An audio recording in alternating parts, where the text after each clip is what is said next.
Resource and development. देखो, आप अगर ये पढ़ेंगे, इसको हिंदी में कहते हैं संसाधन और विकास। हम किसे कहेंगे कि ये संसाधन है, ये हमारे लिए रिसोर्स है? जैसे अगर हम आप अपने चारों ओर देखिए, आपके लिए जो जो चीजें जरूरत में है वो आपके लिए रिसोर्स है। हम लोग ये बात बोलते हैं कि भाई ये मेरा जरूरत का चीज है। आप मॉल चले जाएंगे तो वहां पर आपको नजर आएगा कि भाई मेरे लिए टूथपेस्ट मेरे लिए इंपॉर्टेंट है ना, ड्रेस इंपॉर्टेंट है। आप अगर टीवी देखें तो टीवी भी आपके लिए इंपॉर्टेंट है। आप मोबाइल देख रहे हैं, मोबाइल भी इंपॉर्टेंट है। अब कोई कह देगा मेरे लिए मूवी भी इंपॉर्टेंट है, तो चलो उसको भी रिसोर्स में ही डाल देते हैं। यानी हमारे इन्वायरमेंट में, हमारे पर्यावरण में जितनी भी चीजें हैं जो हमारी हमारी आवश्यकताओं को, हमारी नीड्स को, ठीक है, ध्यान दीजिएगा, हमारी नीड्स को जो पूरा कर दे उसे ही हम रिसोर्स कहेंगे, सिंपल सा वर्ड में। वही हमारे लिए एक रिसोर्स है। Everything available in our environment which can be use to satisfy our needs, जो हमें संतुष्ट कर दे, हमारे नीड्स को पूरा कर दे, वो ही क्या है, वही रिसोर्स है। ये बातें एकदम दिमाग में बैठ जानी चाहिए, यही रिसोर्स है।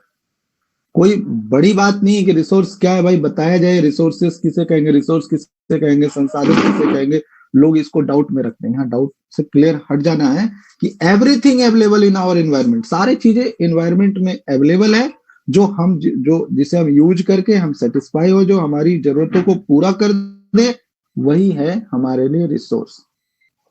ठीक, आप इस तरह से देख सकते हैं कि या तो आप अब अच्छा एक ये देखिए, फिजिकल एनवायरनमेंट यानी नेचर, इंस्टीट्यूशन और टेक्नोलॉजी। मैं आपको एक एग्जांपल देता हूं, आप वो चीज बताना। जैसे अगर सिंपल सा वर्ड बात करें, गेहूं जिससे आटा बनता है, तो ये नेचर से मिला हमें। हम उसे क्या किया, टेक्नोलॉजी लगा के उसमें उसे आटा बना दिए और फिर उसे हम बेच दिए, या जो भी चीजें हम उसे यूज कर ली। तो यहां भी ये एग्जाम्पल सेट कर जाएगा। तो क्या होता है कि रिसोर्स जो है, रिसोर्स की बात करेंगे, वो यानी संसाधन, वो दो दो टाइप का होता है, एक नेचुरल और एक ह्यूमन। एक नेचुरल, एक ह्यूमन। नेचुरल बोले तो नेचुरल बोले तो प्राकृतिक, जो प्राकृतिक से मिल रहा है। प्राकृतिक से दो चीजें मिल रही है हमें, एक रिन्यूएबल और एक नॉन रिन्यूएबल। मतलब जो नवीकरणीय है और अनवीकरणीय। मानवीय हम लोगों ने बनाया अपने अपने आधार पर। एक क्या हो गया, एक हो गया स्ट्रक्चर एंड इंस्टीट्यूशन, ये भी हमारा रिसोर्स है। और क्वांटिटी भी बनाते हैं और उसका क्वालिटी भी चेक करते हैं। रिन्यूएबल जो, अच्छा इसको एक बात आप समझ जाए, जो फिर से बन सकता है वो नॉन रिन्यूएबल में आ गया। जो एक ही बार बना, बनने में बहुत ज्यादा टाइम लग जाए, उसे कहेंगे रिन्यूएबल। अब यहां पर आप देख सकते हैं जो विंड है, वाटर है, ये रिन्यूएबल में आएगा। और बायोलॉजिकल की बात करेंगे, जैसे फॉरेस्ट, वाइल्ड लाइफ, ये बायोलॉजिकल में आ जाएगा। नॉन रिन्यूएबल में क्या आएगा, रिसाइकेबल चीज यानी मेटल,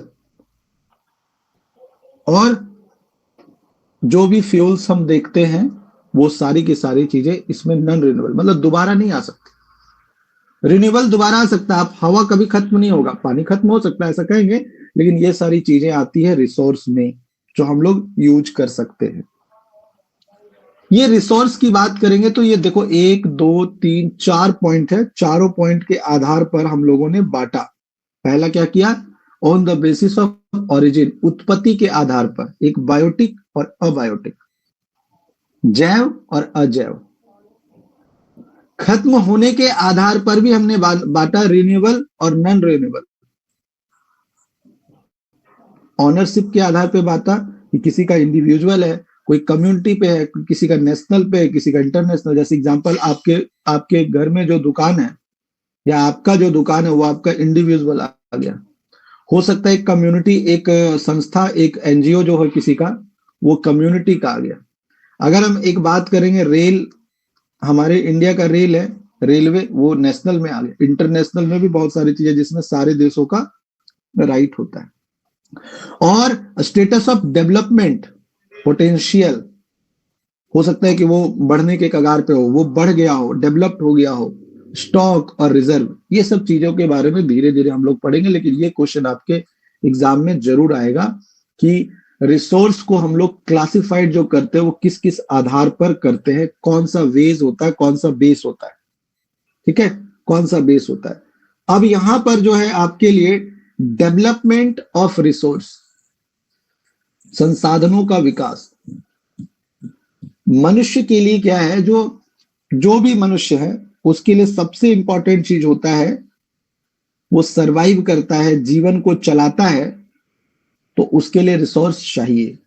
और रिसोर्स उसको ऐसा चाहिए जो क्वालिटी हो, जिसमें क्वालिटी हो। अगर क्वालिटी नहीं रहेगा तो रिसोर्स काम का नहीं। जैसे मान लीजिए अगर आपको रोटी दे दिया है 4 दिन पहले का, वो क्वालिटी नहीं है। यानी आप अगर ये कर सकते हैं कि हम लोग इतना यूज कर लिए, तो एक डेवलपमेंट की बात हो रही कि डेवलपमेंट तो हम लोग एक हद तक कर ले, लेकिन डेवलपमेंट एक लेवल पे करें ताकि हम ज्यादा दूर तक आगे नहीं बढ़ पाए।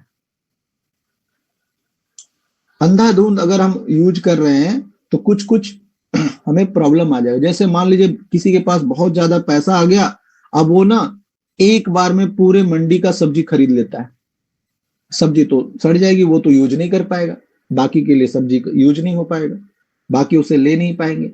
इसी तरह कोई अमीर बन जाता है तो कोई गरीब बन जाता है। तो उस आधार पे हमें रिसोर्स को डेवलप करना है कि हर किसी के पास पहुंचे, हर लोगों के पास बराबर पहुंचे, लोग उसका अंधाधुंध यूज ना करें, इस तरह की चीजें। तो इसी आधार पे क्या हुआ था, रियो डी जेनेरियो अर्थ सबमिट हुआ था 1992 में। पूछा जाता है रियो डी जेनेरियो सम्मेलन जो हुआ था, सबमिट हुआ था, ये कब हुआ था, 1992 में हुआ था, जिसमें से 100 मेन होते हैं पूरे देश के, वो शामिल हुए थे। और रियो डी जेनेरियो है कहां पर, ब्राजील में है। और सम्मेलन में यह बात बोला गया कि हमें इन्वायरमेंटल प्रोटेक्शन पे बात करना होगा, सोशियो इकोनॉमिक डेवलपमेंट पे बात करना होगा ग्लोबल लेवल पे। अगर कोयला कोई यूज कर रहा है तो पूरा कोयला यूज कर लो, कोयला खत्म। पानी यूज कर रहा है, पानी खत्म, पीने वाली पानी खत्म। हम लोग पूरा फैक्ट्री लगा दे तो पूरा पता चला देश में धुआं ही धुआं हो गया।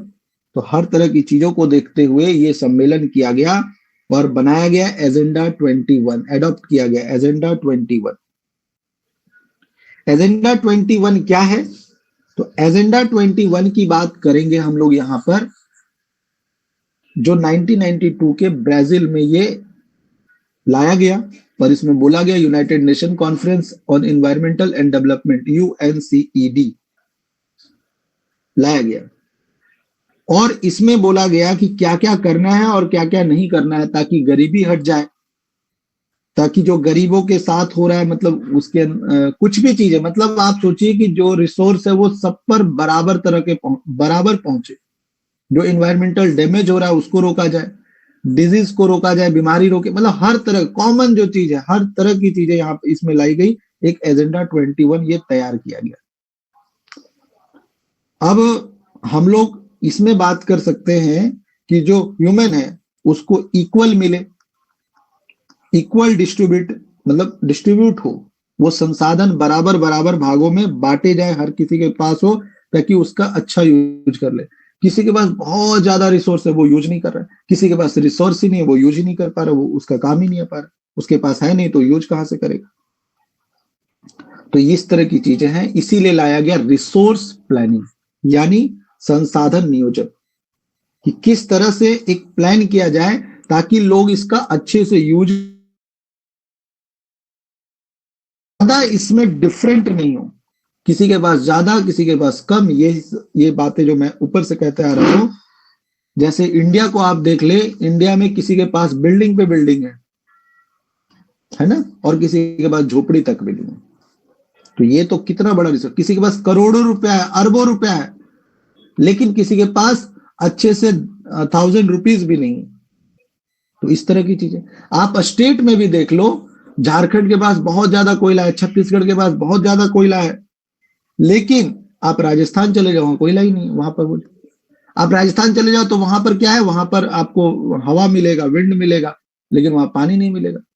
अरुणाचल प्रदेश चल जाओ तो वहां पानी ही पानी मिलेगा, लेकिन वहां डेवलपमेंट नहीं। मतलब हर तरह की चीजें अलग अलग, अलग अलग के पास अलग अलग है। तो ऐसा कुछ प्लान किया जाए कि जो ए के पास नहीं है, जो बी के पास नहीं है, जो सी के पास नहीं है, जो डी के पास नहीं है, और जो ए के पास है वो बी को भी दे पाए, सी को भी, डी को, जो डी के पास है वो सी बी ए, इस तरह की प्लानिंग की गई। इसलिए इसमें हम लोग कहते हैं कि कुछ इस तरह से प्लान किया जाए जिसके पास जो है वो दूसरे को बांट सके, और जिसके पास जो नहीं है वो दूसरे से उसे कैसे मिले, ये चीज हमें बताता है।